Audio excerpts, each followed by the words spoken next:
Friday this week, we'll be back here at Lucky's Pub downtown on Emmanuel Street. Special guests include Marshall Faulk, Larry Fitzgerald, T.I. Doors open 7:30 a.m. local time. Show starts at 9 a.m. local. Pack the house. We love having you guys down here with us. I'm back. I believe that I'm better than you.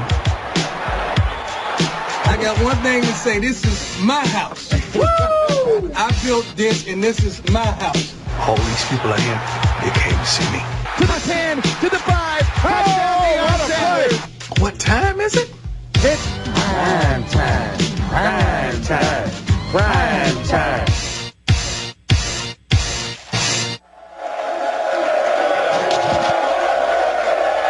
You know exactly what time it is. Welcome back into Lucky's Pub in downtown Houston for Super Bowl 51. We are so fired up. We have an awesome crowd here with us. So much to get into. And who's better than us? Because we have more with primetime Deion Sanders. But we're going to switch gears here, which we know you can do, to the association. So a little beef going on with LeBron and Charles Barkley. We want to get you caught up on the latest. It all started with Barkley's reaction to King James saying this. Something that we know that's going to make us a really, really good team. If we're going to add a veteran point guard, we just haven't been in the position to capture one. But this is something we knew from the beginning.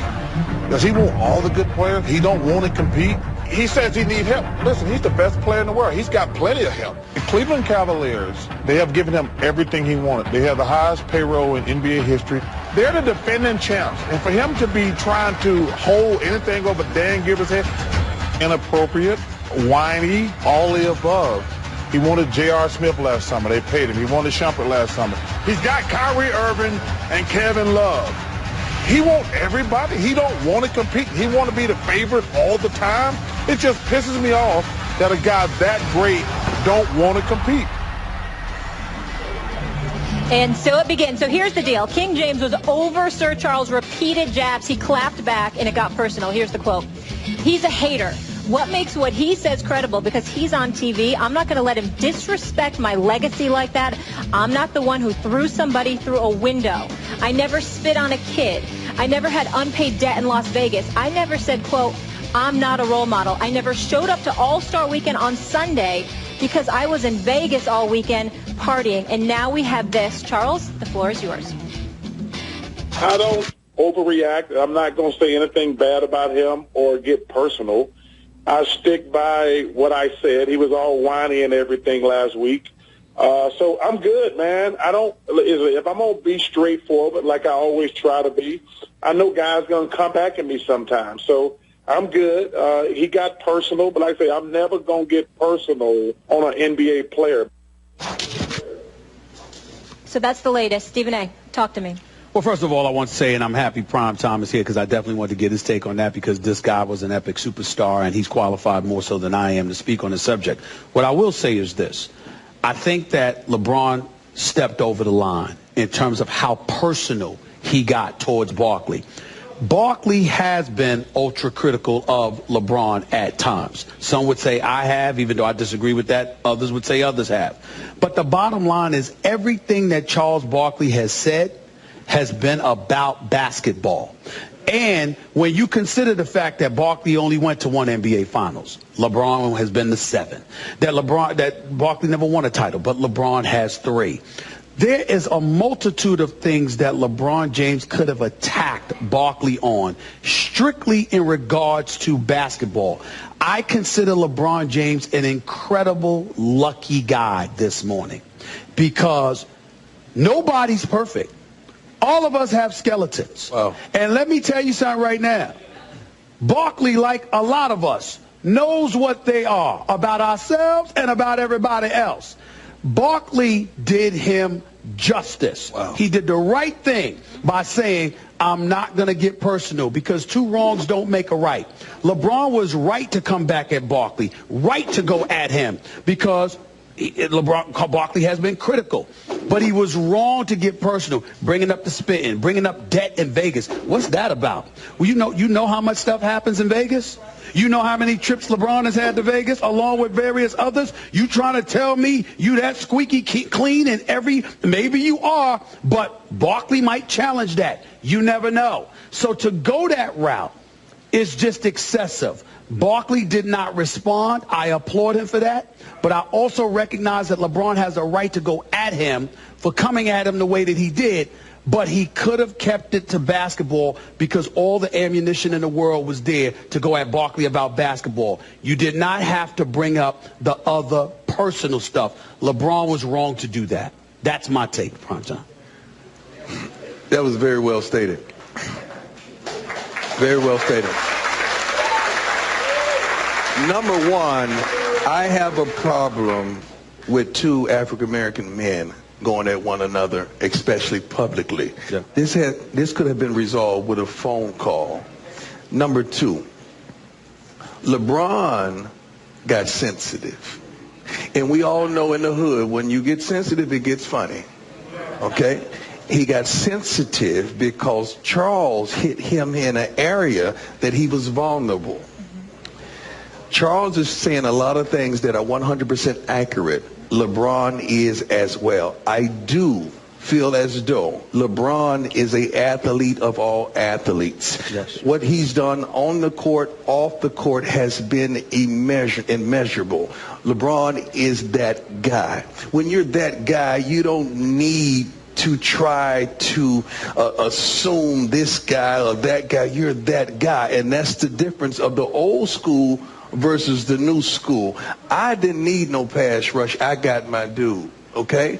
Because that's how we operated. Today's guys, I need a pass rush. I need this. I need that. It's a different genre. It's a different man out there.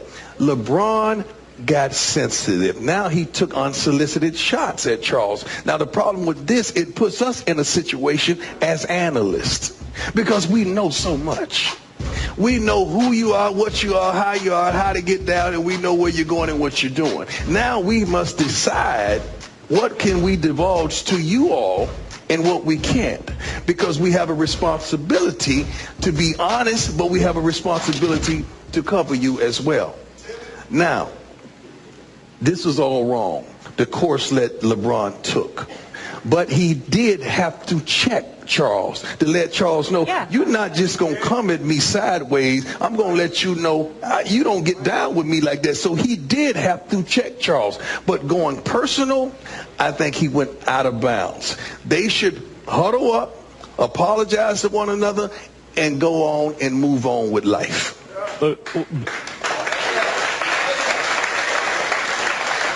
I don't want to reiterate what you guys just said quickly. You're right, both right. LeBron didn't like the message, so he went after the messenger. That looks weak. I like the fact, though, what I've been seeing from LeBron the last couple seasons where he's the bully now. He bullied Steph in the finals. He's bullying Charles Barkley, or trying to at least. He's clapping back. I like that. Here's the problem. This is why Charles Barkley won this, if you see it as a competition of two guys pitted against each other. Not just because he's paid to give his analysis, and what makes Charles Barkley so great on TV, maybe the best guy on TV, is whether you agree or disagree, he is going to tell you exactly what he thinks, and he does not care. I mean, you gotta love Charles Barkley. Here's the difference, though. This reminds me of Nas and Jay-Z. This reminds me, look, when Nas went back at Jay-Z, ether became a verb. You ethered somebody. And when LeBron went at Chuck, it was like, oh, he ethered him. He just left him in flames. Here's the difference. This is why I think Jay-Z won that. I think the takeover beat ether. How do you like that? A lot of people don't believe that. I will tell you why. And I think Charles Barkley here beat LeBron.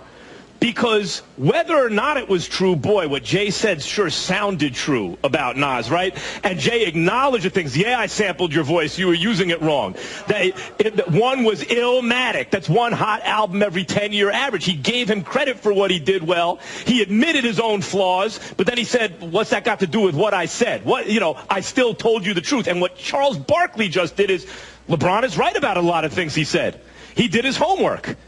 I'm not going to get personal back. So you know Charles Barkley's coming from a place of his truth, and it's not personal. And that sense of truth, Chuck just won. Charles Barkley won that little exchange. Well, let me give my primetime moment right here. first of all, I love Charles Barkley. He's great on television, but I'll be damned if I'm conceding anybody's better than me. That's number one. I'm going to be real about it. You're the second best on this show. What are you talking about? Well, we all know better. Secondly, and more important, in all seriousness, let me be very, very clear. LeBron James is a champion. LeBron James is a role model.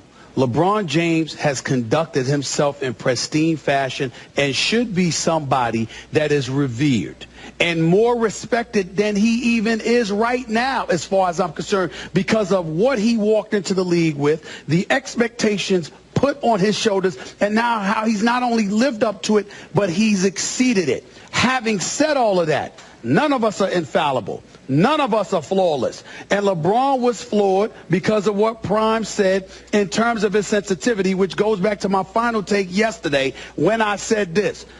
At the end of the day, it is my belief LeBron James is scared that his team is not good enough to beat the Warriors, and he's disgusted. And he's disgusted because he's looking at his organization and saying, damn, Golden State were runner-ups, and they went out and got Kevin Durant. Could y'all do something to make sure that we're in a position to defend our crown? LeBron James ain't scared. I believe he's scared that the Cleveland Cavaliers ain't scared. Not him, not himself, of his team. That his team ain't ready. That his team ain't ready. I think he's going through something personal where he wants to go back and repeat. We all know. Right. And he feel like these guys are not playing to standard. There you see him imploding on the sidelines, and he's trying to channel them and get them to another level. Some guys you really can't go after. He really can't go after publicly loved. You can't really go after Kyrie. This is the problem. Not the ancillary guys, the help guys, you know, the 7, 8, 9, 9 through 12 guys. He can't do that. LeBron needs help. He wants help. But first and foremost, he's got to be infallible with his game before you can even ask anybody else. You're right, but where you and I differ is that they were up 3-1. If Draymond Green doesn't get suspended, I believe. Let me go there. I'm just going to a point. If Draymond Green doesn't get suspended, chances are, with that momentum having stole Game 4, I think Golden State closes it out. If you follow that up by adding Kevin Durant in place of Andrew Bogut and Harrison Barnes, I think LeBron James, with the high basketball IQ, he ain't scared as an individual. He knows he can handle his business. I think he's looking at the other parts around him as an organization. The problem with that is satisfied.